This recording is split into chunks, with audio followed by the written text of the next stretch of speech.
The federal student loan payment pause is ending Thursday. This Friday, on September 1st, loans will start accruing interest for the first time in 3 years. Payments will be due in October for some 44 million borrowers. According to the personal finance site The College Investor, about 20% of borrowers graduated during the pandemic and will start paying off their loans for the first time next month. To help answer some of the questions people may have about the resumption of loan payments, Adam Minsky joins me now. He is a student loan attorney and senior contributor at Forbes. I want to ask you about the new Biden plan, but I want to first just focus on the big thing. What is the most important thing for student loan borrowers to know in this moment? So student loan interest starts accruing on September 1st, and the first bills will become due in October. In addition to borrowers resuming payments for the first time in years, during the last 3 years, there's been a huge upheaval when it comes to student loan servicing, the companies that handle the federal student loans on behalf of the government. So the servicer that you might have had before the payment pause began may not be the same servicer that you have now. So the very first thing borrowers should do is find out who their servicer is, and they can do that by logging into their account at studentaid.gov. Excellent. Okay, so once they've gone to studentaid.gov, figured out who is servicing their loan, what do they need to know about the new Biden administration plan? Because obviously, there was a plan that was struck down by the Supreme Court. Now there is this new SAVE plan. Tell us what that's about. So the administration has officially launched this new SAVE plan, which is an income-driven repayment plan.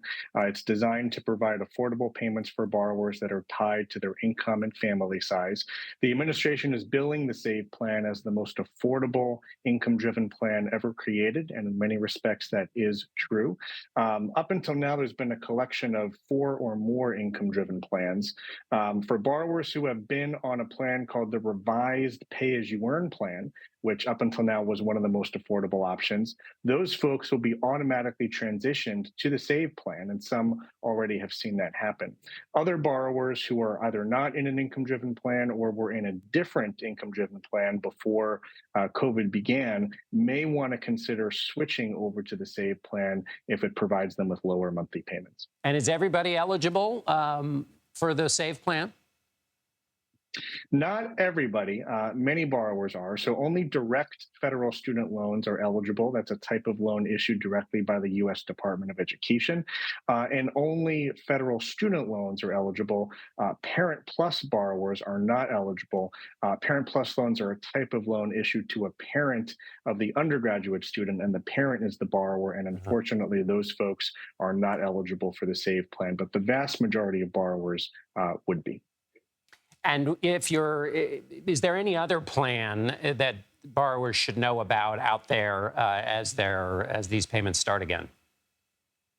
There's a lot going on when it comes to student loans right now. It can be difficult for folks to keep track of. There's another initiative by the Biden administration called the IDR account adjustment, which is a one-time fix that essentially allows borrowers to get retroactive credit towards loan forgiveness under income-driven plans.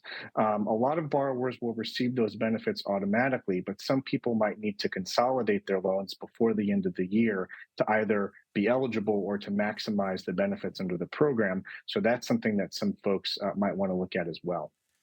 It's complicated, but you've helped us sort through it. Student loan attorney Adam Minsky, thank you so much for being with us.